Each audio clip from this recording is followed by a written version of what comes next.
Well, very strongly in the report this year, I think the answer would be no, that there's on the longer horizon, as you just said, that the environment risks are at the top of the list. And the view from the IPCC in their recent report is that we need to act much more strongly in the next 12 years to avoid the kind of longer term damage. So that, I think, the issue that we discussed earlier around multilateral institutions weakening is one of the challenges with respect to trying to address the climate issue.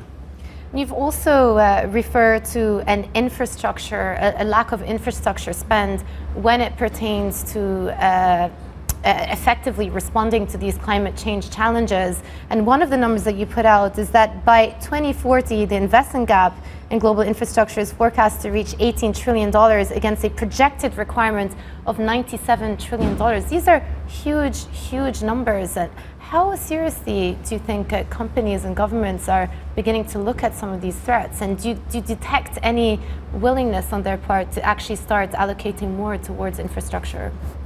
Yeah, I think there's a general consensus that we are underinvested in infrastructure, and that's pretty much everywhere in the world, and that there's particular gaps in Asia and the Americas. So I think the viewpoint is pretty consistent, but in terms of the solution, it's actually a significant challenge with public budgets under pressure.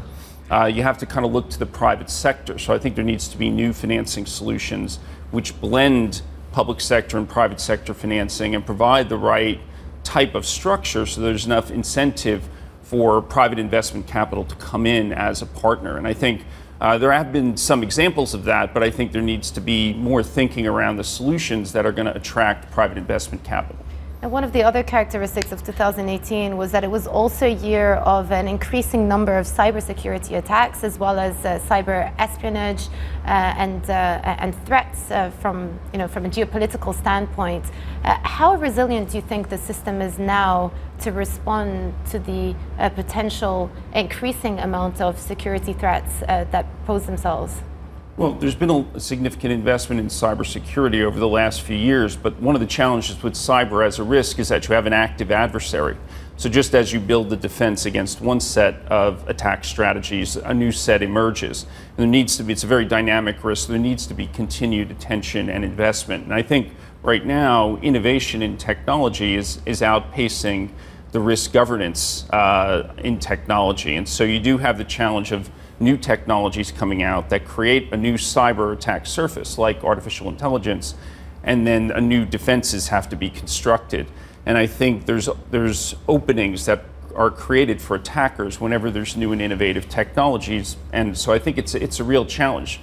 Been good progress in some respects, but new challenges on the horizon from innovation.